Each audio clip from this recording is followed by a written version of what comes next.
10 থেকে 20,000 ফ্যামিলি একদম ধ্বংস হয়ে যাবে, যাদের স্বপ্ন একদম ধূলিসাৎ হয়ে যাবে। এরা 9টা কোম্পানির হাতে ব্যবসাটা তুলে দিতেছে।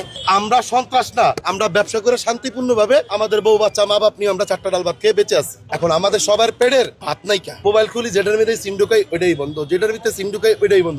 এনিআর সিস্টেম আমরা চাই না। আমরা গেছি, আমরা গিয়ে আমাদের যারা ছিলাম আমরা আলাপ আলোচনার জন্য বসছি। ওইখান থেকে বাইরের থেকে দিয়ে ইডার আওয়াজ একজনে গিয়া করলো ভাই বাইরের থেকে তো ইডা মারতেছে পোলা পাইনি। আমরা দেশের জনগণ, আমরা সাধারণ জনগণ, আমরা ব্যবসা করে শান্তিপূর্ণ ভাবে আমাদের বউ বাচ্চা মা বাপ নিয়ে আমরা 4টা ডাল ভাত খেয়ে বেঁচে আছি। যারা গুটি কয়েক ব্যবসায়ী আছি সারা বাংলাদেশে মিলে আমরা প্রায় 25,000-এর উপরে ব্যবসায়ী আছি। তাদের সাথে ধরেন আরো 5-7 লাখ মানুষ আছে। এই 5-7 লাখের মানুষের লগে আরো আছে না, এইখানে সব মিলাই প্রায় আমরা 25 থেকে 30 লাখ মানুষ। এখন আমাদের সবার পেটের ভাত নাই কা। ও মা সকালবেলা খুলে দিই 1 তারিখের দিন মোবাইল খুলি যেটার মধ্যে সিম ঢুকাই ওইটাই বন্ধ, যেটার ভিতরে সিম ঢুকাই ওইটাই বন্ধ।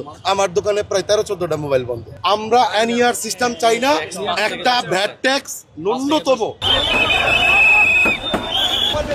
কারণ বাজার অবরোধ করেন এবং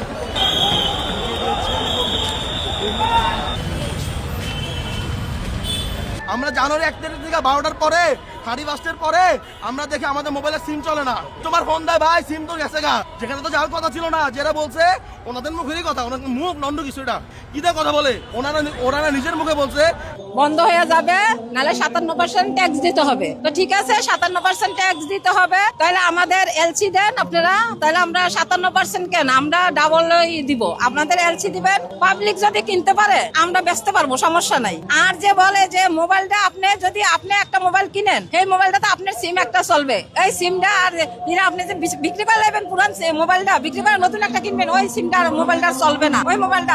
এভাবে যদি করে, মনে করেন 57% ব্যাট দিয়ে কোম্পানি চালাইতে পারবো, কোম্পানি করতে পারবো, কিন্তু আমাদের মতন সাধারণ পাবলিক তো আর পারবে না।